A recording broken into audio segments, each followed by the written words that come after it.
from the first. And I think this hero is going to go to the hands of DB. He has played it as a carry in the past, and it kind of makes sense because it's a fast-paced carry hero that participates in fights, scales fast, and can be able to farm that triangle area if he really wants to just AFK farm while the team fights. And he can always TP in globally to participate, but he's not forced to just be a position 3 TPing from side to side and be effective. He can always emphasize on his own self-efficiency, but always participate in the fights he feels like he should be joining. Dire team ban. Storm Radiant Spirit. team ban. All right, this is a hero that Moonchasers likes to play. It looks kind of good, this game. Like, against Nature's Prophet doesn't tend to go for that Orchid Rush anymore. It's kind of, it's not necessarily a dead item. They tend to go for it sometimes after the Witchblade, but the Witchblade being the primary choice, the first item into this build-up, because you farm faster, you can fight, you're a little bit tankier, and you can take towers a lot easier as well. And it does scale better because throughout the whole game, you're going to get more intelligence, and intelligence transitions into more damage on the Witchblade active passive.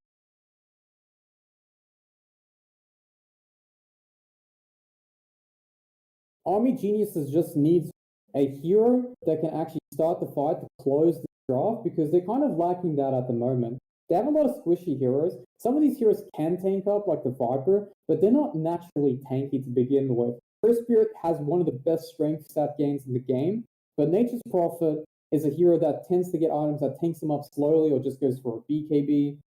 Winter Wyvern, very prone to getting caught from the storm. However, if his position is very good and he gets those curses to disrupt the storm from going in, and then they can reset up onto the storm. But so far, the only control they have to reset up back on the storm after the curse would actually be the Rolling Boulder or the Silence from the Earth Spirit. So again, I go back and I must say that Army Geniuses, they need some sort of initiation. They need some sort of a team fight and someone who can stand their ground, because their lineup looks a little bit too squishy. Very fast-paced, very strong lanes, but a bit squishy right now. Whereas Team Mystery, I was mentioning it before, they have a lot of damage from the two supports. That Storm also provides them a little bit more damage. They have tankiness from the DK, they have tower push from the DK, they have a lot of control as well, so it's not like they're lacking control. Their team fight will be fine as long as they have items. So Team Mystery, they don't really need a hero to balance their draft. They can just pick whatever's good for the game, where Army Genius actually needs to pick something to balance the draft, which could be an issue. Team Mystery now, with the last pick, they're just going to opt to go for a carry here. Something that looks good against the matchup. And they're going for a hard carry terrible. It's a little bit risky. It's definitely a little bit risky into the Winter Wyvern and the fast pace that Army Geniuses provides. But at the same time, if they somehow manage to drag this game, Team Mystery has a huge advantage in the late game, playing the Storm Spirit with the Terrorblade.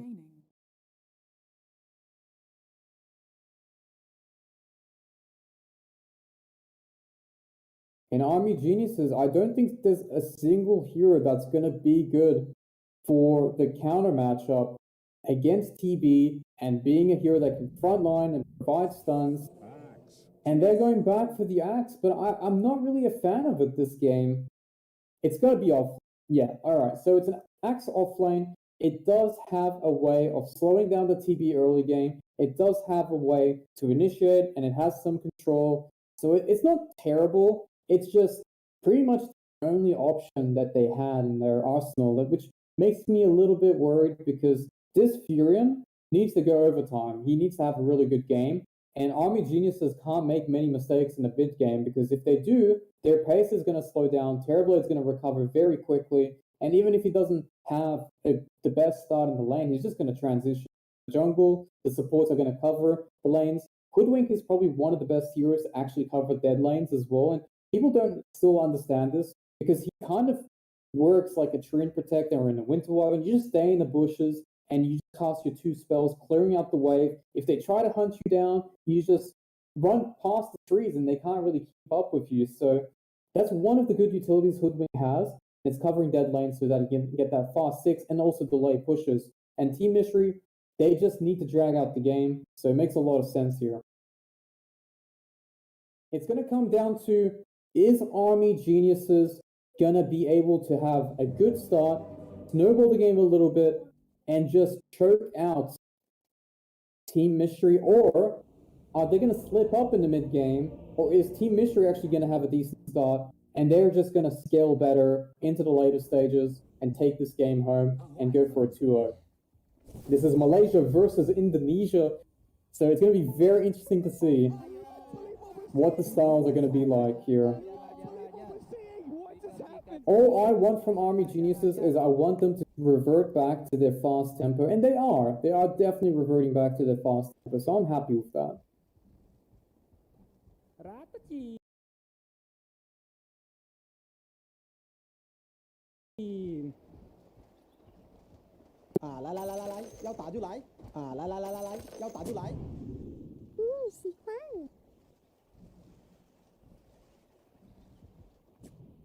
A wyvern's bread.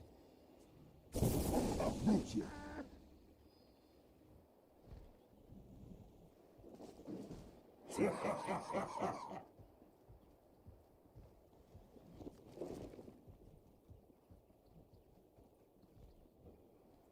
"30 seconds to battle."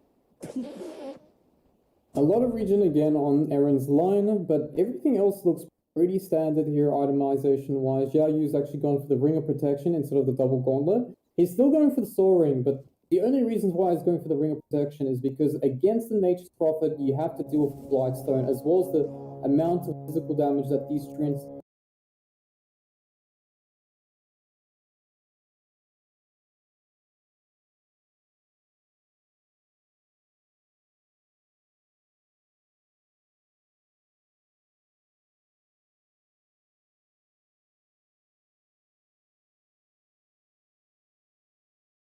going for the Ring of Protection makes a lot more sense.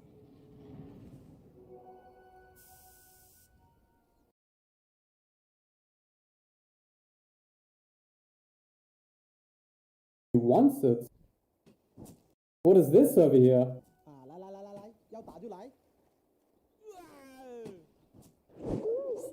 I usually like my trees to myself, but I'll make an exception. A lot of damage happening there.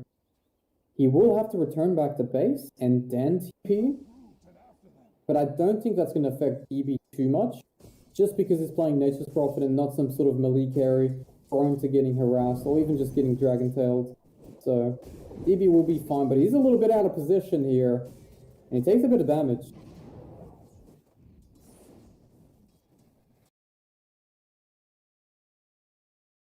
Skin. We've been seeing a lot of Charisma Skin first up because you can't really trade hit against. But Poison Attack, I mean, you just definitely get the better trade. There we go, there's the Corrosive Skin. And the nuisance about Corrosive Skin is if you do hit the creeps with the passive the Overload and the Vipers nearby, it's yet that passive attack. Beautiful pull here from QWE. Oh, middle lane here. Mercury really low. 5 stacks, but he's definitely safe. He's got the Fairy Fire. The bottle's already passed on.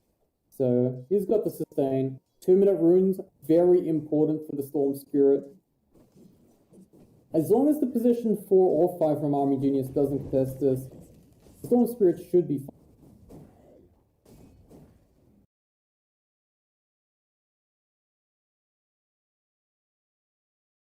There to try and leech as much as he can.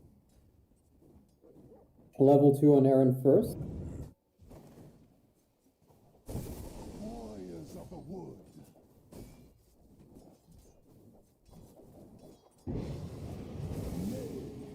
Nice denial by Xiaoyu.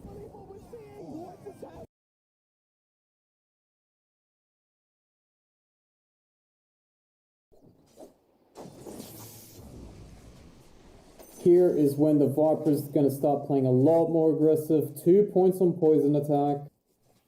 You cannot underestimate that. Mercury, he's going to have a hard time because Mamangdai is actually denying the creep back towards him. So having the positional advantage, allowing himself to get that poison attack continuously from the high ground, and Storm, he's going to be forced to jungle.